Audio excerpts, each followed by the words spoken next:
बच्चे थे आउटगोइंग्स। 12th तक के बच्चों का जहां तक मैं अंदाजा करता हूं कि 12th के स्कूल्स का पोजीशन ये है कि आप बच्चा अगर एंटर कर जाता है तो उसको परमिशन तभी मिलती है जब स्कूल की छुट्टी होती है। उस बीच में वो बच्चे कैसे निकल के गए। हाँ, हमारे एडमिनिस्ट्रेशन कैफे में पकड़ने गया, अगर ये नौबत वो स्कूल की छापेमारी करते ही नौबत ना आती, जहां आज हम सभी समाज के लोगों को शर्मिंदगी महसूस करनी पड़ी, हमारी बच्चियां गलत जगह पकड़ी गई। तो अगर हमारा एडमिनिस्ट्रेशन छापेमारी स्कूलों में करता तो मुझे उम्मीद है ये नौबत नहीं आती। अगर हमारा मैनेजमेंट, जो हमारा एडमिनिस्ट्रेशन है, DM office, BSA office, ADM साहब, एसडीएम साहब, अगर ये छापेमारी स्कूलों में करके ये देखते कि कितनी सतर्कता और कितनी विजिलेंस जो है पेरेंट्स और टीचर्स कर रहे हैं, तो ये नौबत ना आती कि to be a winner you don't need size, you need a winning attitude. Means अगर जिंदगी में आपको कुछ करना है, आप में जज्बा और लगन होनी चाहिए, आप हर चीज को कर सकते हैं। अठावल से लड़े तो उससे पहले भी आप यहाँ पर कनेक्ट हो सकते थे, क्योंकि एकदम बीएसपी से चुनाव लड़ने के बाद, उपचुनाव के नजदीक होने के बाद आप कांग्रेस का हिस्सा हो जाते हैं। कांग्रेस का हिस्सा होने के बाद आप मीरापुर विधानसभा के लोगों में जनसंपर्क करने लगते हैं। आपका इंटेंशन। एक बार फिर स्वागत आपका हमारे डिजिटल प्लेटफॉर्म बात बिंदास में। जैसे कि लगातार 2024 के चुनाव, 2022 के चुनाव में लगातार मैं आपसे जुड़ा रहा, बीच में कुछ चीजें थी, कुछ वर्क थे, तो वो चीज भी जारी थी। लेकिन अब जब हमने तैयार किया एक मंच बात बिंदास का, तो हमारा लक्ष्य था कि मुजफ्फरनगर की वो तमाम शख्सियत, वो तमाम चेहरे इस प्लेटफॉर्म पर आए जिन्होंने अपनी लाइफ में बहुत कुछ किया है। क्योंकि आज का ये वो दौर है कि युवा जो है वो पॉलिटिक्स में बढ़ चढ़ कर आ रहे हैं। अब बात की जाए मुजफ्फरनगर की, मीरापुर विधानसभा सीट आती है। विधानसभा सीट पर करीब करीब सभी नेताओं की नजर टिकी है, वहां की जनता की नजर टिकी है, कौन प्रत्याशी होगा और कौन वहां से जीत करके लखनऊ विधानसभा जाएगा। तो वहां से कुछ चेहरे हैं, कांग्रेस से कुछ लीडर्स हैं, दावेदारी कर रहे हैं, गठबंधन के कुछ लीडर्स हैं। हालांकि अभी ये तय नहीं हो पाया है कि किस पर ये सीट जाएगी, कौन किसकी पार्टी का प्रत्याशी होगा। अब मीरापुर चुनाव पे एक चेहरा है, दावेदारी में है, राजनीतिक घराना है, पिता पूर्व में मंत्री रहे हैं, खुद विधानसभा चुनाव लड़े हैं, युवा चेहरा है। मैं स्वागत करना चाहूंगा सलमान सईद जी हमारे बीच हैं। सबसे पहले आपका बहुत बहुत स्वागत। तो शुरुआत तो मैं यही करूंगा, सलमान जी आप पहले भी चुनाव लड़ चुके, राजनीतिक परिवार है, तो किस नजरिए से देख रहे हैं मीरापुर सीट को? देखिए, वैसे तो पैदाइश से पॉलिटिकल रहा, दादा एमएलए रहे, एमपी रहे, दादा को देखा, दादा के सारे चुनाव देखे, फिर फादर के सारे एमएलए एमपी के सारे चुनाव देखे, और मैं भी खुद भी छात्र राजनीति से अलीगढ़ मुस्लिम यूनिवर्सिटी में पढ़ा, वहाँ यूनियन के इलेक्शंस लड़े, सपोर्ट मेंबर्स के यूनियन के इलेक्शंस लड़े वहाँ, तो मैं भी छात्र राजनीति से ही एक्टिव रहा। और 1995 में मैं एनएसयूआई का जो है वाइस प्रेसिडेंट हो गया था, अलीगढ़ मुस्लिम यूनिवर्सिटी की विंग का। तो कांग्रेस की पॉलिटिक्स में भी 1995 से मैं एक्टिव पॉलिटिक्स में आ गया था। उसके बाद मैं एनएसयूआई के साथ साथ यूथ कांग्रेस में रहा। यूथ कांग्रेस में मैं यूपी में उपाध्यक्ष रहा, नदीम जैशी जी के टाइम में। बड़े बड़े उस टाइम आंदोलन किए, विधानसभा का घेराव किया, बड़े बड़े प्रोग्राम्स किए। उसके साथ साथ फिर मेन कांग्रेस में आया तो निर्मल खत्री जी की कमेटी में, राज बब्बर जी की कमेटी में मुझे मौका मिला। मैं वाइस सेक्रेटरी रहा मेन कांग्रेस कमेटी में। उसके बाद जनरल सेक्रेटरी रहा, मुरादाबाद मंडल का प्रभारी रहा, मेरठ का प्रभारी रहा। काम करने के बहुत मुझे मौके मिले, चाहे वो, और उसके बाद मैं कांग्रेस की रिजीम में एचआरडी मिनिस्टर थे पल्लम राजू जी, उन्होंने मुझे प्रेसिडेंट ऑफ इंडिया का नॉमिनी बना के मुझे गुजरात भेजा। वहाँ सेंट्रल यूनिवर्सिटी ऑफ गुजरात का मैं कोर्ट मेंबर रहा। अच्छा, ये चीजें हुई। अगर मैं बात करूं, ये आपका राजनीतिक सफर जो रहा, स्टूडेंट लाइफ से, छात्र जीवन से ही आपने सारी राजनीति शुरू की। मैं अगर देखूं तो 2022 में आप चरथावल विधानसभा से चुनाव भी लड़े, लेकिन तब तक आप बीएसपी का हिस्सा थे। देखिए, मैं बताऊं, जो हम लोगों की 3 पीढ़ियों की पॉलिटिक्स है वो कांग्रेस में ही रही। दादा भी कांग्रेस में रहे, आखिरी वक्त में वालिद साहब सारी उम्र कांग्रेस में हो गई।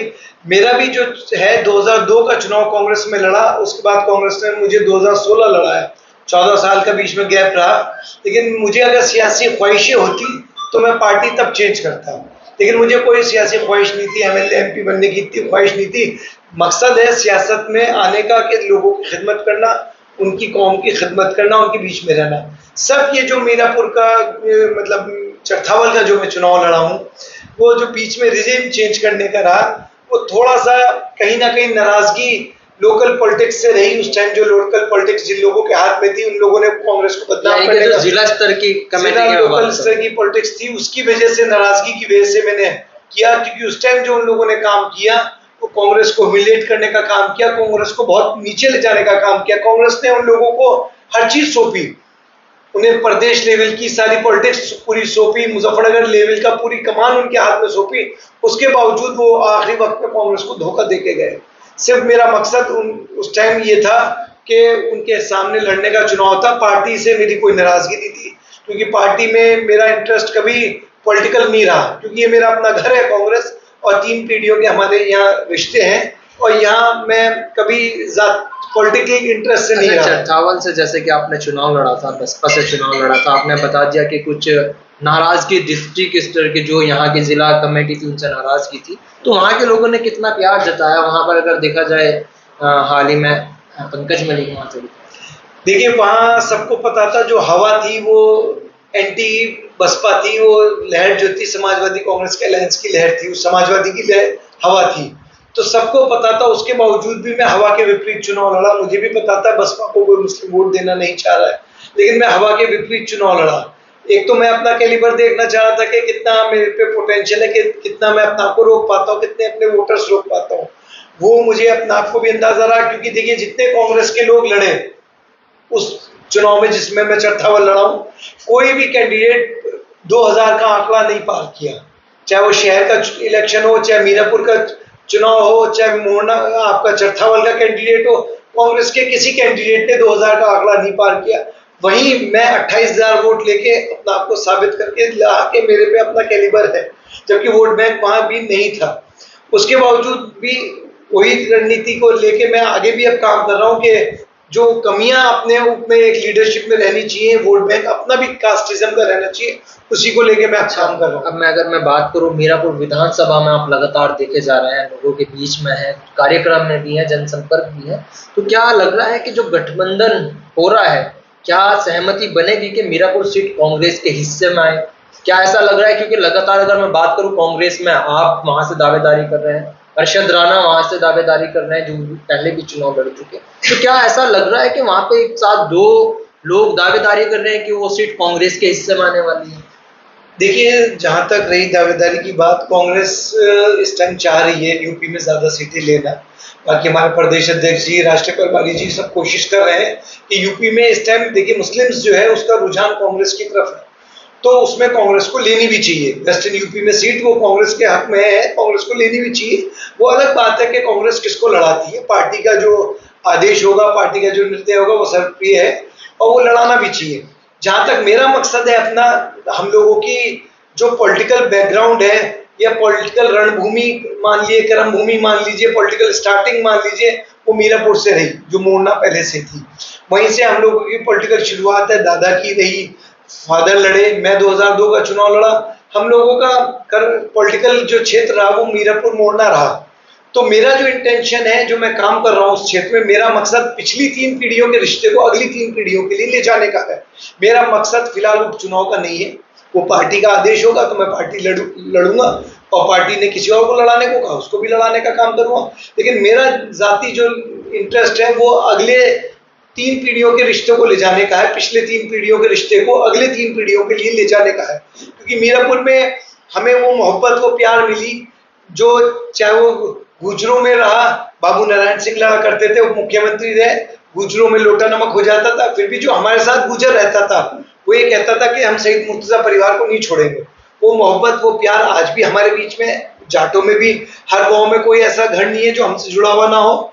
एससी है, त्यागी है, कश्यप से, हर बिरादरी में हमारा अभी पकड़ रहा है। अभी आपने कहा कि जो 3 पीढ़ियों के रिश्ते हैं, जो पुराने संबंध हैं, मैं उनसे फिर से अपनी इस पीढ़ी में लेके आना चाह रहा हूँ। तो मेरा इस बीच एक सवाल है कि जब आप चरथावल से लड़े तो उससे पहले भी आप यहाँ पे कनेक्ट हो सकते थे, क्योंकि एकदम बीएसपी से चुनाव लड़ने के बाद, उपचुनाव के नजदीक होने के बाद आप कांग्रेस का हिस्सा हो जाते हैं। कांग्रेस का हिस्सा होने के बाद आप मीरापुर विधानसभा के लोगों में जनसंपर्क करने लगते हैं। आपका इंटेंशन, हालांकि आपने बताया कि इंटेंशन ये है कि जो 3 पीढ़ियां हैं उनका जो संबंध है वो एक तरीके से कंटिन्यू चलता रहे। देखिए मैं बताऊं आपको कि जब मैंने कांग्रेस छोड़ी थी बीच में थोड़े से टेन्योर के लिए, तब भी आप अगर देखें उसको कि मैंने जब ज्वाइनिंग की बसपा, मेरे साथ कोई सिंगल आदमी नहीं गया। अगर मुझे पार्टी से कुछ मुखालफत होती, कुछ नाराजगी होती या मुझे पार्टी को कुछ नुकसान पहुंचाना होता, तो मैं अपने सैकड़ों कार्यकर्ता हैं जो प्रधान भी हैं, जिला पंचायत भी हैं, कई जिम्मेदार पदों पे भी हैं, मैं उनको भी साथ लेके जा सकता था। लेकिन मेरा पार्टी को डैमेज करने का कभी भी उद्देश्य नहीं रहा। मैं सिर्फ कुछ टाइम के लिए जो गया था, सिर्फ वो इलेक्शन लड़ने की वजह से ही गया था। कुछ यानी कि वहाँ इंटेंशन था कि जो जिला स्तरीय कमेटी है उससे नाराज किया तो उस पार्टी से मैं जाके चुनाव लड़ूंगा। लेकिन मेरा सवाल ये था कि जैसे कि 3 पीढ़ियों की आप बात कर रहे हैं, मीरापुर विधानसभा, मोरना से जितने इधर की एरिया है उनसे आपकी कनेक्टिविटी है, तो इस बीच आप इससे पहले भी कभी इधर के लोगों के बीच में रहे? नहीं, हमेशा देखिए आप मीरापुर में अगर आप जाके देखें और पूछें अगर पुराने लोगों से, तो आज भी कोई ऐसी लोगों के साथ खुशी का मौका हो, दुख का मौका हो, कोई ऐसा मैं नहीं छोड़ता लोगों के बीच में जाने आने का। तो उनसे लगातार कंटिन्यूएशन में मैं टच में रखता हूँ। जो पुराने अपने लोग हैं, सब में जाना आना, सब चीजें करना, वो मैं कंटिन्यू, वो अलग बात थी, उसको मैं आपका ये कह दीजिए ज्यादा लाइमलाइट नहीं करना, सोशल मीडिया में डालना, ये सब चीजें नहीं करता था मैं। लेकिन जाना आना मेरा कनेक्टिविटी कंटिन्यूएशन में रही। उसका ही नतीजा है कि जो लोग जुड़े हुए आज तक। अगर हम बीच में उसको छोड़ देते तो लोग ना जुड़ते। आज भी वो वजह रही थी कि अभी कांग्रेस की रैली हुई मीरापुर में, तो पुराने जितने लोग थे वो सारे पहुंचे, जितने चाहे उसमें चाहे ब्राह्मण समाज के लोग हैं, गुर्जर समाज के लोग हैं, एससी हैं, जाट हैं, हर वर्ग का लोग आदमी उस मीटिंग में था। अच्छा चलो मान लेते हैं सपोज आपको कांग्रेस वहां से मौका देती है चुनाव लड़ने का, तो मीरापुर के लोगों के लिए क्या खास करोगे आप? एग्जाम्पल मान लेते हैं आपको मौका मिला और आपको जनता चुन करके भेजती है, आप किन मुद्दों पे जनता के बीच में जाओगे? क्या आपके मुद्दे रहने वाले हैं? आपको एक अपॉर्चुनिटी अगर मिलती है तो क्या मुद्दे आपके रहेंगे वहां की जनता के? देखिए सबसे पहले तो जो उपेक्षा युवाओं की है, क्योंकि मैं खुद एक स्पोर्ट्समैन हूँ, नेशनल प्लेयर रहा मैं, और मुजफ्फरनगर का ओलंपिक एसोसिएशन का अध्यक्ष भी रहा और हॉर्स राइडिंग का नेशनल प्लेयर भी हूँ। तो मेरा मकसद हमेशा से पहली प्रायोरिटी यूथ की रही, स्पोर्ट्स का डेवलपमेंट की रही। मेरा मकसद जो मेन है कि मीरापुर हो चाहे मोरना हो, दोनों जगह एक स्टेडियम्स युवाओं के लिए होना चाहिए, स्पोर्ट्स का डेवलपमेंट होना चाहिए। अभी हमारी मीरापुर की एक बच्ची वो खेल के भी आई है नया, तो बहुत अच्छा लोगों का रुझान है। युवाओं को एक खास तौर से एक प्लेटफॉर्म स्पोर्ट्स की जरूरत है। एक तो स्पोर्ट्स का मेरा मेन प्रायोरिटी रहेगी, वो मेरी प्रायोरिटी ये है कि चुनाव लड़ूं ना लड़ूं, मैं वैसे भी उसके लिए कोशिश कर रहा हूँ, प्रयासरत हूँ कि ज़मीन की तलाश करके मैं अपना ट्रस्ट जो हमने बनाया हुआ दादा की तरफ से, सईद मुर्तज़ा मेमोरियल ट्रस्ट, उसकी तरफ से मैं एक स्पोर्ट्स एकेडमी की भी तैयारी कर रहा हूँ, वहाँ की मीरापुर के लोगों के लिए मैं कर रहा हूँ स्पोर्ट्स के लिए। दूसरी प्रायोरिटी ये रहती है कि वहाँ देखिए हॉस्पिटल्स की भी बहुत ज़रूरत है और रोज़गार की ज़रूरत है, ये सब चीज़ों की ज़रूरत है। जो चीज़ें मुद्दे लोकल के रहते हैं, सड़कें, रोज ये चीजें तो हो रही हैं, डेवलपमेंट काम चल रहा है, लेकिन जो यानी कि आप मानते हैं कि विकास करा रही है सरकार? देखिए विकास इन द सेंस, देखिए जो सड़कें हैं, जब सरकार पे पैसा आ रहा है, पहले एमपी एमएलओ पे निधि नहीं हुआ करती थी, अब एमपी एमएलओ की निधि इतनी हो गई है, तो उनको विकास करना भी चाहिए, कर भी रहे लोग, वो जनता का अधिकार है। वो जो पैसा है वो कोई अगर एमपी एमएलए खर्च कर रहा है तो वो अपनी जेब से नहीं दे रहा, वो जनता का पैसा है, जनता का विकास में लगना भी चाहिए और जनता को उसको पैसे को अपने एमपी एमएलए से लेके लगवाना भी चाहिए। अच्छा इस बीच एक सवाल मेरा है आपसे, ये तो चुनाव से जुड़ करके हो गया। अभी मुजफ्फरनगर में एक कुछ दिनों पहले, चंद दिनों पहले एक बड़ा घटनाक्रम कह सकते हैं कि लोगों ने, आपने भी सुना होगा कैफे वाला जो हुआ यहाँ पर, तो इसमें आप क्या, क्योंकि एक युवा है, युवाओं को लेकर के आप बात कर रहे हैं, और वो युवा जो है जब पढ़ के लिख करके आता है तो कॉलेज से आता है, लेकिन वो एक इस तरह की घटना हुई कि जिसे देखकर जगह जगह मुजफ्फरनगर के अंदर हर घर में, जहां तक मैं मानता हूँ कि उस पर चर्चा हो, तो उस पर आप क्या कहेंगे आज के टाइम में, आज के जनरेशन को लेकर? देखिए मेरे एक तो इसमें दो नजरिए हैं। एक तो खुद मेरा बेटा भी इस टाइम 13-14 साल का हो गया है, तो मैं खुद औलाद वाला हूँ, तो बेटे अपनी उनको भी मेरी नज़रिया है, बच्चों की नज़र से भी। दूसरा मैं डिग्री कॉलेज भी रन कर रहा हूँ, तो कॉलेज में मेरे जो गर्ल्स लड़कियां आ रही हैं, पढ़ने लड़के आ रहे हैं, तो उस नज़रिए से भी मैं देखता हूँ कि देखिए जिम्मेदारी आज के दौर में जहाँ माँ बाप की बनती है वहीं कॉलेज की भी। दोनों को अपनी जिम्मेदारी निभानी चाहिए, माँ बाप को भी फिक्रमंद रहना चाहिए। अगर बच्चे को हम भेज रहे हैं तो बच्चा कहाँ जा रहा है, क्या पढ़ रहा है, और अगर सोशल मीडिया को यूज कर रहा है उसको पॉजिटिव यूज कर रहा है, नेगेटिव यूज कर रहा है। आजकल बच्चों को जब खास तौर से पेरेंट्स अगर हम सोशल मीडिया या एंड्रॉयड मोबाइल्स दे रहे हैं तो हमको ये भी देखना चाहिए उस एंड्रॉयड फोन का यूज कहाँ हो रहा है, उसकी पॉजिटिविटी में जा रहा है या नेगेटिविटी में जा रहा है।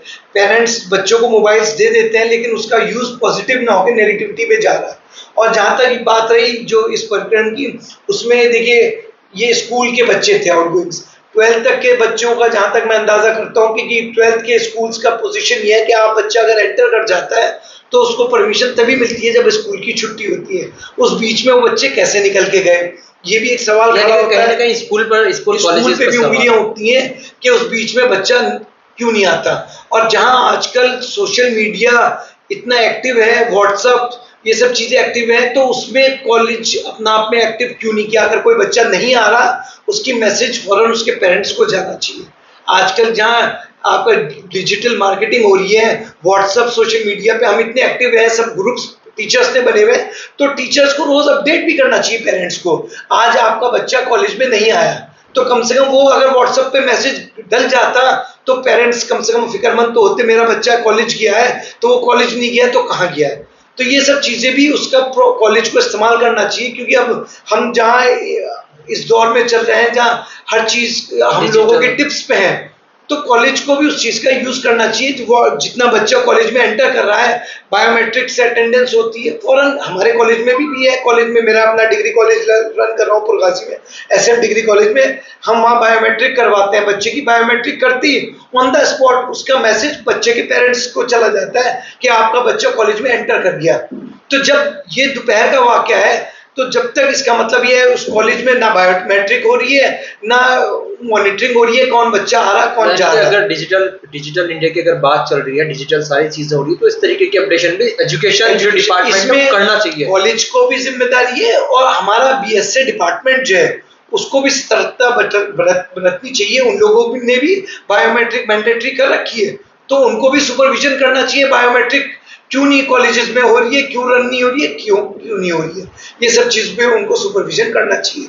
एडमिनिस्ट्रेशन को भी, जहां हमारे एडमिनिस्ट्रेशन कैफे में पकड़ने गया, अगर ये नौबत वो स्कूल की छापेमारी करते ही नौबत ना आती, जहां आज हम सभी समाज के लोगों को शर्मिंदगी महसूस करनी पड़ी, हमारी बच्चियां गलत जगह पकड़ी गई, तो अगर हमारा एडमिनिस्ट्रेशन छापेमारी स्कूलों में करता तो मुझे उम्मीद है ये नौबत नहीं आती। अगर हमारा मैनेजमेंट जो हमारा एडमिनिस्ट्रेशन है, DM office, BSA office, ADM साहब, एसडीएम साहब, अगर ये छापेमारी स्कूलों में करके ये देखते कि कितनी सतर्कता और कितनी विजिलेंस जो है पेरेंट्स और टीचर्स कर रहे हैं तो ये नौबत ना आती। यानी कि कहीं ना कहीं जो कमी रही वो पेरेंट्स की और स्कूल कॉलेज की दोनों की, सभी लोगों की, मैनेजमेंट है, एडमिनिस्ट्रेशन है, सब लोगों का जिस तरीके का कैफे बताया जा रहा है, इस तरीके के अगर मैं बात करूं, कोई राजनेता, कोई सोशल एक्टिविस्ट सामने आकर के किसी ने बात नहीं की, इस चीजों पर किसी ने आवाज नहीं उठाई। क्योंकि अगर बात करो मुजफ्फरनगर की तो काफी जगह कैफे खुले हुए, अगर बात कोई ना कोई जिस तरीके से कोई घटना घटती है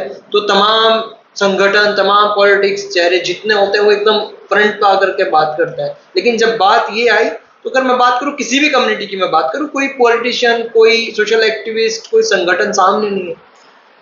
देखिए जहां तक इस मुद्दे का बात रहा, मैं तो खुद चाहूंगा ये ठीक रहा, इसको लो प्रोफाइल रखा गया। देखिए ये छोटी बच्चियों से जुड़ा हुआ है, वो इमेच्योर बच्चियां हैं, उनमें सोचने समझने की इतनी सलाहियत नहीं है। उन्होंने कोई गलत कदम उठाया किसी बहकावे में, सोशल मीडिया को देख के या कैसे भी लोग बहकावे में अगर उन्होंने कदम उठाया, इन मुद्दों को ज्यादा नहीं बढ़ाना चाहिए। उनकी गलती थी तो उसको, उनके आगे बहुत लंबा फ्यूचर है, उनका लंबा कैरियर है, उस पर उनके दाग नहीं लगना चाहिए। ये तो बहुत अच्छा सबूत दिया हमारे लोगों ने कि इसको ज्यादा पॉलिटिकल इशू नहीं दिया। पॉलिटिकल इशू ठीक है, स्टूडेंट्स का मानते हैं उनको लेकर कोई पॉलिटिकल इशू नहीं हुआ, लेकिन जो कैफे चल रहे हैं, देखिए उसमें तो एडमिनिस्ट्रेशन को सख्ती करना चाहिए और प्रशासन ने अब जब ये पकड़े हैं, और आजकल जहां सोशल मीडिया अवेयर है, लोग बाग अवेयर है, लोगों को चाहिए ऐसे सोशल मीडिया की ऐसे की क्लिप्स बनाएं और फेसबुक, व्हाट्सएप पे, सोशल यूट्यूब पे डालें। अच्छा, आप हमारे इस प्लेटफॉर्म से युवा जो है, जो जनरेशन है, उन्हें क्या मैसेज देना चाहेंगे इन चीजों को लेकर के? क्या मैसेज आपका होगा? आप एक डिग्री कॉलेज भी चला रहे हैं, तो एक रिस्पॉन्सिबिलिटी, बड़ी समाज की रिस्पॉन्सिबिलिटी आप पे बन जाती है, क्योंकि घर वाले परवरिश कर लेते हैं, लेकिन जो सलीका होता है वो स्कूल कॉलेज से चलता है। मैं अपनी युवा जनरेशन को खासतौर से सिर्फ एक मैसेज ये देना चाहूंगा कि to be a winner you don't need size, you need a winning attitude. Means अगर जिंदगी में आपको कुछ करना है, आप में जज्बा और लगन होनी चाहिए, आप हर चीज को कर सकते हैं। आप में वो जज्बा लगन होगा तो आप अपने परिवार का भी नाम रोशन करेंगे, मुजफ्फरनगर जिले का भी नाम रोशन करेंगे, अपने हिंदुस्तान का भी नाम रोशन करेंगे। और यही उम्मीद अपने युवा से करूंगा कि आज जितने हम लोगों को अपॉर्चुनिटीज मिली है, माँ बाप हमें मौका दे रहे हैं, प्रशासन मौका दे रहा है, गवर्नमेंट मौका दे रहा है, हम लोगों को उसका पॉजिटिव यूज करना चाहिए। हम लोगों को उसको ऐसा नहीं करना चाहिए कि हम लोगों को या आने वाली नस्लों के लिए वो दरवाजे बंद हो। हमें वो मौके देना चाहिए जिसके लिए लोग जो है हम मिसाल बने अपनी जिंदगी में, और आने वाले लोगों के लिए उस फील्ड में रास्ते खोल के चलें। यही मेरा मकसद है और उम्मीद करूंगा मैं भी। देखिए अभी एक बीएसए साहब ने मुझे टच किया और मुझसे कहा कि खुबामपुर मैटर में एक बच्चा है, उसकी फीस नहीं दी जा रही है, तुषार गांधी उसका केस लड़ रहे हैं, महात्मा गांधी के पोते, और सुप्रीम कोर्ट ने ये कहा कि उसकी फीस गवर्नमेंट पे करेगी। यहाँ के ट्रस्ट एनजीओ से उन्होंने संपर्क किया, किसी ने उसकी मदद करने को तैयार नहीं हुआ। बीएसए ऑफिस ने मुझसे संपर्क किया, मुझे पता लगा, तो मैंने स्वेच्छा से कहा कि उस बच्चे के अलावा भी जिले में और भी कोई अगर बच्चा है, वो पढ़ना चाहता है, स्पोर्ट्स में आगे आना चाहता है, वो मुझसे संपर्क कर। हर फील्ड में मैं उसको मदद करने के लिए आपके प्लेटफॉर्म से मैं आह्वान करता हूं कि हर उस बच्चे को जो इस फील्ड को, चाहे प्राइमरी फील्ड हो, चाहे ग्रेजुएशन की हो, पोस्ट ग्रेजुएशन की हो, उसके कैरियर की फील्ड हो, स्पोर्ट्स की फील्ड हो, हर फील्ड में जो बच्चा आगे बढ़ना चाहता है, कुछ करना चाहता है, मैं हर तरह से उसके लिए साथ हूं और पूरी मदद उसके कैरियर को डेवलपमेंट के लिए करूंगा। जो आपका जज्बा, जो जुनून कह रहा है, उम्मीद करते हैं आप इस तरीके के जो युवा हो, अगर वो होता है तो उम्मीद करते हैं आप उनकी मदद करेंगे। तो ये चेहरा मुजफ्फरनगर से, राजनीतिक घराने से थे सलमान सईद हमारे साथ, और राजनीति को लेकर के बात हुई। हालांकि छात्र जीवन से ही इनका राजनीति में इंटरेस्ट था, क्योंकि पूरा परिवार राजनीतिक रहा है। दादा इनके नेता रहे हैं, इनके पिता खुद मंत्री रहे हैं, ये खुद विधानसभा चुनाव लड़े हैं। राजनीति को लेकर भी चर्चा हुई, लेकिन जो घटनाक्रम मुजफ्फरनगर के अंदर हुआ था उसे लेकर जब बात की गई तो इन्होंने चीजें बताई कि कहीं ना कहीं जो एजुकेशन डिपार्टमेंट है, जो स्कूल कॉलेजेस हैं, जो पेरेंट्स हैं, उनके बीच कहीं ना कहीं मिस कम्युनिकेशन है। यानी कि उनके बीच कोई कनेक्टिविटी नहीं है कि उनका बच्चा स्कूल कॉलेज जा रहा है, नहीं जा रहा, टाइम पे जा रहा है, नहीं जा रहा, किस टाइम कॉलेज से निकल रहा है। अगर बायोमेट्रिक का जो सिस्टम है, मैसेजेस का, इन्होंने बताया कि ऐसा हो सकता है कि ग्रुप में मैसेज डल जाए कि आपका बच्चा स्कूल कॉलेज में आ गया है। बात की गई कि इस तरीके के कुछ बच्चे ऐसे होते हैं समाज में, फाइनेंशियली उनकी कंडीशन ठीक नहीं होती, एजुकेशन को लेकर के रुक जाते हैं, तो उन्हें इन्होंने बहुत अच्छी ऑफर किया, सीधी सी बात की कि अगर इस तरीके का समाज में कोई भी लड़का लड़की है तो उन्हें कोई भी प्रॉब्लम है तो वो इनसे संपर्क कर सकते हैं, उनकी पूरी मदद की जाएगी, क्योंकि इनका खुद का भी डिग्री कॉलेज है। तो मेरी कोशिश रहेगी इसी तरह के तमाम चेहरों को आपसे रूबरू कराने की। आप, मैं जो उम्मीद करता हूँ आप मुझसे साथ लगातार जुड़े रहेंगे, और फिर मिलते हैं अपने नए मेहमान के साथ, अभी इसी प्लेटफॉर्म बात बिंदास पर।